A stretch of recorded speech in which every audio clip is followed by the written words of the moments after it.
KREM 2 News begins now. Thank you for joining us on KREM 2 Plus. I'm Tim Pham. This is your KREM 2 News Week in Review. Join us as we take a closer look at some of the biggest stories in the Inland Northwest this past week. This house behind me is one of many that was destroyed by the Great Fire last week, but the person who lives here is no stranger to wildfire damage. He's a firefighter for District 10. Medical Lake's Granite Drive was home to many lakeside homes, but now this fire consumed really everything. They're gone. This right here would have been our front entrance. There was steps that went up. Andre Stevens lived in his Silver Lake home for 7 years. We knew that it was going to be a tough year. I just didn't think that it was going to happen in this area, and that it was going to be the magnitude that we had it. Then the Great Fire swept through while Stevens was out of town. We started getting a hold of the airlines to try to change our plane tickets. When he came back, he found he couldn't salvage what was left in the ash. It does make you sad, but at the same time, we're trying to be very resilient. The fact that everybody made it out alive. Wildfires is something Stevens is very familiar with. I'm a deputy chief for Spokane County Fire District 10. Kind of hard to identify. Even though he lost everything, people look at the fire departments as people who want to help people. His first thought turned to helping others. I've seen the amount of help that is coming. We strive really hard to not lose that. Fortunately, Stevens' co-workers told him to focus on his family. It was a good call on them, and it was good advice, and I probably could have gone back to work, but I followed their advice because I know that at that time, they were looking out for me. Now, just over a week later, Stevens remains positive. Everybody's been very supportive, and it's hard not to smile knowing that the community has your back. He says he's encouraged by the little things in life and now looks forward to rebuilding in the same place where he lost everything. Everything that is coming is coming so overwhelmingly. Andre tells me he hopes to get back to work as soon as he can so he can start helping people who needs help as much as he does. In Medical Lake, Nathan Hyun, KREM 2 News.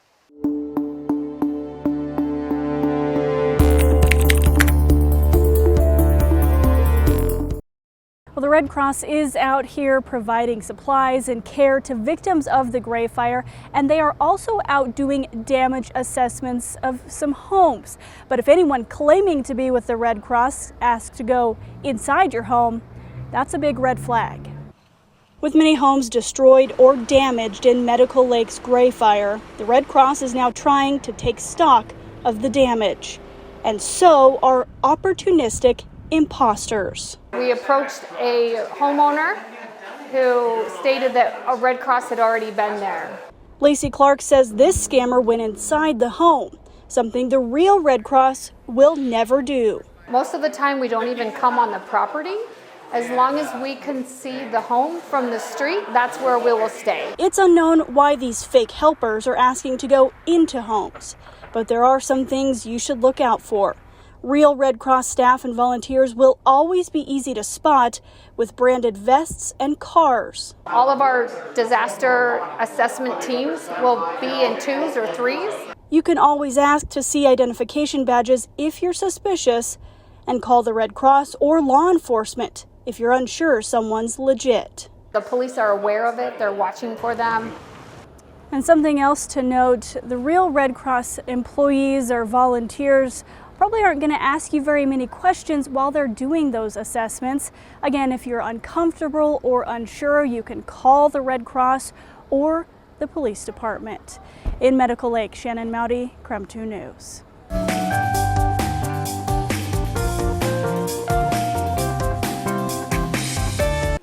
For the past week, people who live by the Oregon Road Fire have been coming out to help in a big way. I'm standing by more than 30 bales of hay, which have been put together to help people who have animals in need. This farm, untouched by fire, is also a farm offering a helping hand. I didn't care anything about myself, it was about other people. Brent Sainsbury has been all hands on deck this past week, helping people impacted by the Oregon Road Fire. It brings you to tears. It really does. Some of these people, they finally got home, they're devastated, they've lost things. Sainsbury has a full-time job during the week, but instead of taking a day off, he spent Sunday putting together hay for animals affected by the fire. A lot of this is all going to go for cattle. Some of it is going to be for goats. As soon as Sainsbury heard of the fire, he started a large Facebook chat for people needing help. Since then, more people stepped up, including Carolyn Brown. I really think as a community, I think this has brought us together probably closer than anything. Brown lives in Deer Park. Even though she's about 30 minutes from the Oregon Road fire, she's been pulling together donations and helping fire victims. We have a tractor. Okay. So we're just waiting for the okay to go up in there to start cleaning stuff up for these people so that they can get started again. Sainsbury says there's nothing greater than the ability to put a smile on someone's face. Careful with that one, Trenton. That would be the biggest payment in everything, is to see the smiles on their faces, the hugs they give. As for how many people he's helped so far, Toss it all in there. he doesn't keep track. I've been more focused on just getting to the next person that we can help. He plans to continue helping The need is not going to stop for a while. until he's no longer needed. So I'm told that this hay won't only help people that were impacted by the Oregon Road fire, they'll also bring it down to people in Medical Lake who are affected by the Gray Fire. And Brent tells me that it doesn't matter where you live, it just matters if you need the help. In Deer Park, Nathan Hyun, KREM 2 News.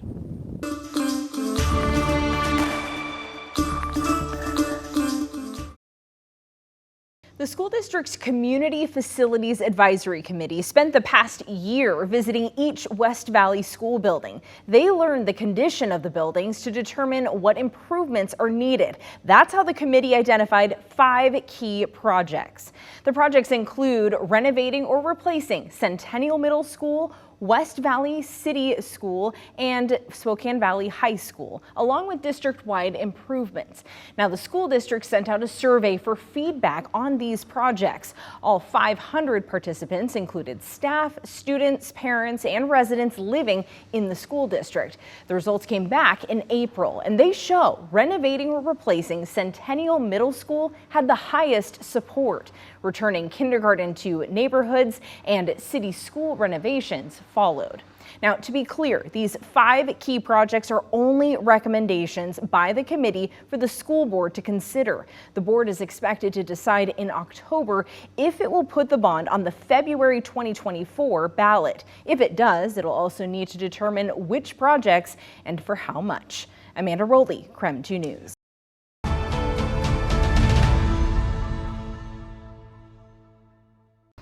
I'm on the road where one man was running for his life when the Oregon Road fire struck. He's now recovering in the hospital, and many people are calling him a hero. I'm not getting back in that truck, we're gonna die.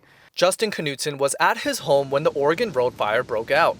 Instead of leaving with his family, he stayed behind to help his neighbors. Once he knew all his neighbors were safe, he noticed the fire was moving too fast. I wasn't prepared for that. The fire was completely engulfing the trees. Because of the heat, his truck died while Knutson tried to drive to safety. He had no choice but to run through the flames. I pulled up my shirt up over my face because I knew if I breathed in any of this, I would have had lung damage. That's when, through the smoke, he saw faint headlights. A woman leaving the area saw Knutson and picked him up. If it weren't for her, I'm pretty sure another 5 seconds and I would have been gone. She dropped him off at an ambulance, and that's when a crowd of people started pouring water on him. All just started pouring water on him. Water bottles, we had a water jug. We just doused him as much as we could. Cassandra Anderson was part of that crowd. She says Knutson is a hero. I think that he definitely could have been the only notification that they got that there was a fire coming. So I'm sure that he's helped a lot of people. When Knutson got to the hospital, the first thing he did was call his wife. Doctors diagnosed him with second-degree burns on 30% of his body. I regret nothing. I'm happy to be here. I'm happy that I did what I did, regardless of the outcome of it. He was flown to Harborview Hospital in Seattle, where he recently got out of the ICU. Yeah, I'm really grateful. I'm excited to be here. Honestly, I'm excited for the second chance. I'm excited to go home and see my kids finally. Knutson is expected to make a full recovery. So Justin tells me he still has to meet the woman who saved him in her car, but he says that's the first thing he's going to do when he gets back to Spokane. In Elk, Nathan Hyun, KREM 2 News.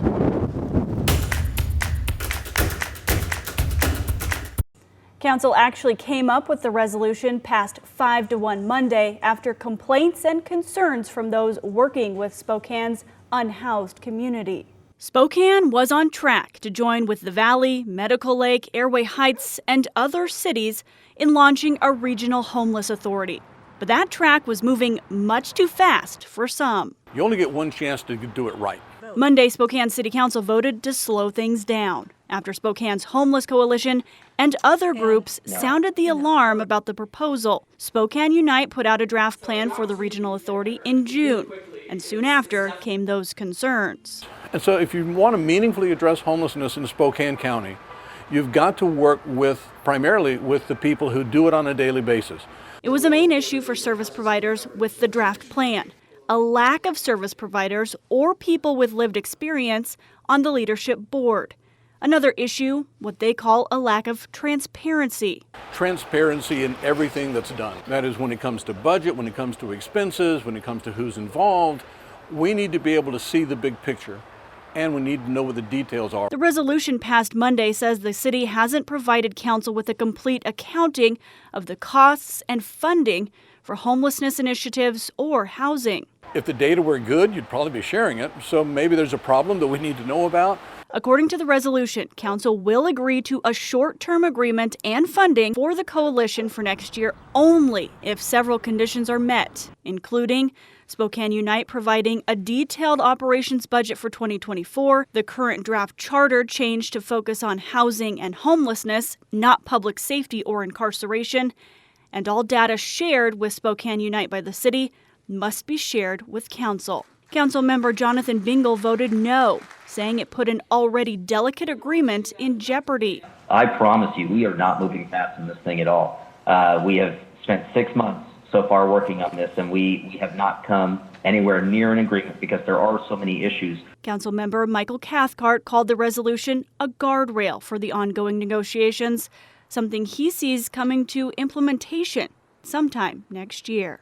And let's continue that public discussion because I think this is actually helping to guide the discussion. KREM 2 News reached out to Gavin Cooley, one of 3 organizers of Spokane Unite. We have yet to hear back. Shannon Mowdy, KREM 2 News.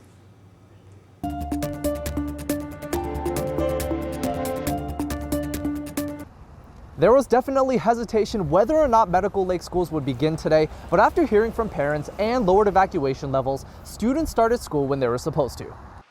A sense of normalcy. That's what a lot of students felt returning for their first day. I was looking forward to it. It's kind of like a bounce back kind of scenario. Hudson Ralston is starting his junior year at Medical Lake High School. He's glad to get back to normal. Everyone wanted to get back to school and get united with each other. When the Gray Fire hit less than 2 weeks ago, school officials weren't sure if they were able to start on time. They made the decision to start as originally planned after getting input from parents and as evacuation levels dropped. Create that normal, maintain that structure and that support for our students and our families. The district superintendent, Dr. Kimberly Hedrick, got to visit each school in the district this morning. It was very encouraging, engaging. She says students and staff who are displaced are not obligated to return to school. For those that are displaced, out-of-district transportation will be given. We have a few that are still taking a little bit of time. They have some housing situations to work out, those kinds of things. As for grandparents like Karen Lawton, Medical Lake's pretty resilient. She too is excited for her grandkids to get back to normal. You want to do that for our kids and for that sense of normalcy, even though, you never know what a day's going to bring. I'm told that as crews continue their way through fire zones, all school operations remain as normal and no changes have been made to the academic calendar. In Medical Lake, Nathan Hyun, KREM 2 News.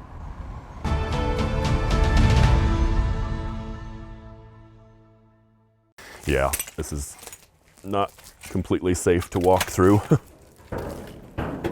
so you might want to be careful. Michael Martin showed us what's left. This is the concrete that was left in between. Each one of these holes was a log. Of the cordwood home he's been building by hand and out of pocket since 1999. We had our youngest son here in this house. I delivered him in this house. He moved on to these 10 acres with his wife and 8 kids. It's where they plan to retire and have grandkids over for the holidays. She passed away from cancer 7 years ago, and so she wasn't able to see it get this far, and she wasn't able to see this, which is good. To make things worse, yeah, it's heartbreaking. Michael's dream home and the shop he built with his kids had no insurance. It's a cordwood log home, and most insurance companies won't give you insurance for a log home, any type of log home. And so I've been battling with them for a long time, and I finally found a small company back east that said that they would insure it. I was probably 1 month from having insurance. There's been a lot of talk about state and federal resources coming in to help fire victims, but at last night's meeting, which Michael attended, Sheriff John Knowles told people not to count on a bailout. I don't want you to have this false idea that if you're not insured, you're going to be made completely whole by anybody here. It's just not going to happen. And I apologize for that. That is awful, but it's real. It's my responsibility. It's not somebody else's. So I understood that, but it would be nice to at least get, some type of sizable chunk so that you can start, moving forward. That's one of the reasons why we have the GoFundMe set up, to try to offset a little bit. Michael plans to rebuild here, and today is already seeing signs of life poking through the ash. It'll work out again. It just takes a lot of time, a lot of patience. And as Michael mentioned, he has started a GoFundMe to help pay for the rebuilding and also the cleanup costs here. We'll have a link to that in this article on KREM.com. Reporting in Elk, Kyle Simchuk, KREM 2 News.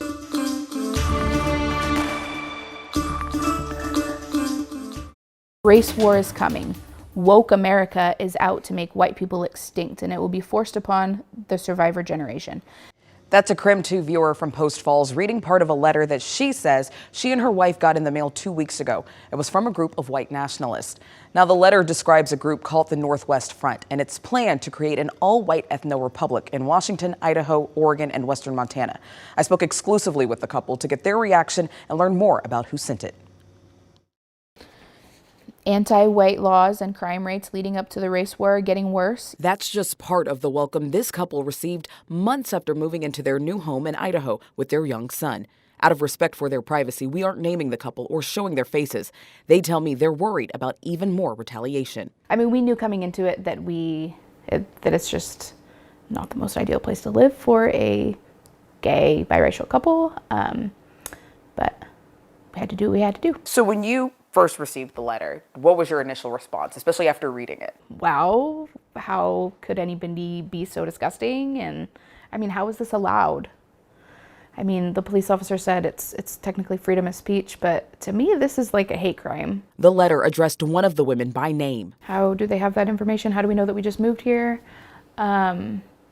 I mean, the police officer assured that we're not being targeted because other people got it, but like, how do you know? Causing even more shock and fear. Anti-white laws and crime rates leading up to the race war are getting worse. Young whites are seeking refuge here. If you refuse to help them, you're not worthy of your white great-grandchildren.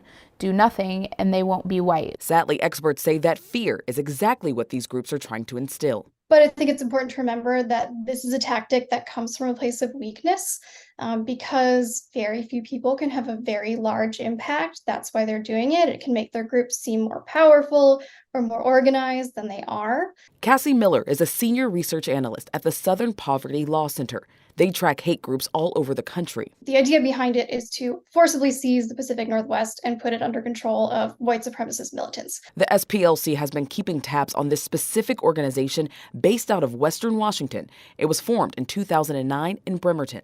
One thing he advocates for is essentially people moving to this region, forming a political movement, and then eventually engaging in a sort of revolutionary struggle to take the region from the government and establish it as a white homeland. And acts of violence and terrorism are very much a part of that plan. So there might not be a member of the organization who's gone out and committed acts of violence. We don't know that for sure, but it's inherent in everything that they stand for. Which is exactly what this Post Falls couple is afraid of. And I have an almost 2-year-old. What kind of world am I raising him in? Like, you shouldn't have to be scared to go to the grocery store or scared to walk in your neighborhood. According to the SPLC, incidents of hate mail being sent by hate groups have increased 200% since 2018. I did speak with the Post Falls Police Department, and they are aware of these letters being sent out in the region. However, they said that because the letters aren't targeted, they're not able to prosecute anyone. But they have sent the letters to their federal partners for investigation.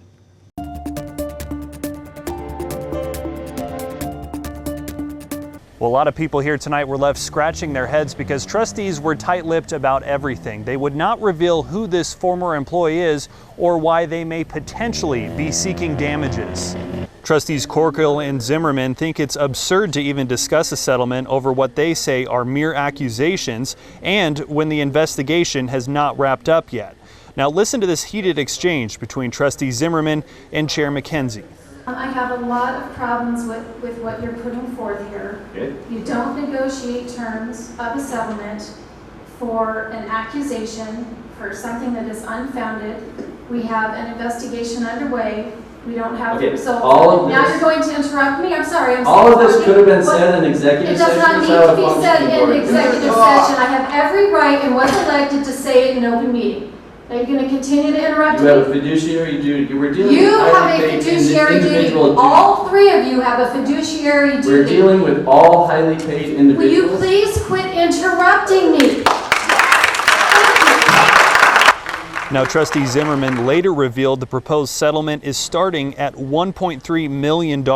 Tonight's special meeting only lasted about 12 minutes, but Chair McKenzie was able to pass a motion authorizing attorney Art Maycomber to negotiate terms of a settlement under his direction. Now, the entire board will have a final say before any settlement is approved.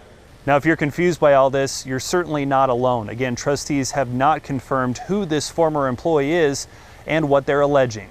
Reporting in Coeur d'Alene tonight, Kyle Simchuk, KREM 2 News.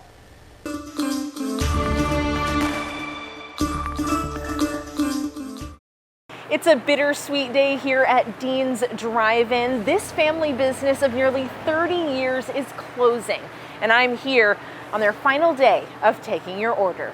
As you drive through Reardon, don't blink, because you just might miss the best burger joint in town.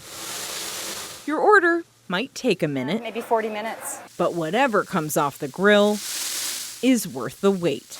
Order! Bill loves their burgers. I got a mushroom burger. But his daughter Christy is partial to their milkshakes. The huckleberry. But beyond that, this drive-in is a favorite gathering place in the community. A lot of times kids went down here after their football games and basketball games and got a burger. You got it okay? Robin Landreth's family took over Dean's Drive-In in 1996. I wanted my kids to be able to work somewhere where I could kind of keep an eye on them and make sure that they were learning the right things. Her family filled most of the positions. First it was my mom and my sister, and we took them from their other jobs. And over the years, Dean's Drive-In hired about 100 employees who all became extended family. And if somebody just needed a side job or just to make a little extra income, they always knew that they could come in, we'd find a place for them. But now Robin's family has grown up, and some have moved away. That's why she's ready to retire. My grandson. And spend time with the newest members of the family. Lots of friends, lots of memories in this place, and it's going to be really hard to walk away. In just a blink of an eye. It's been like a lifetime, but something wonderful. 27 years flew by. It's been a long time. But the memories and love will live on. Amanda Rowley, KREM 2 News.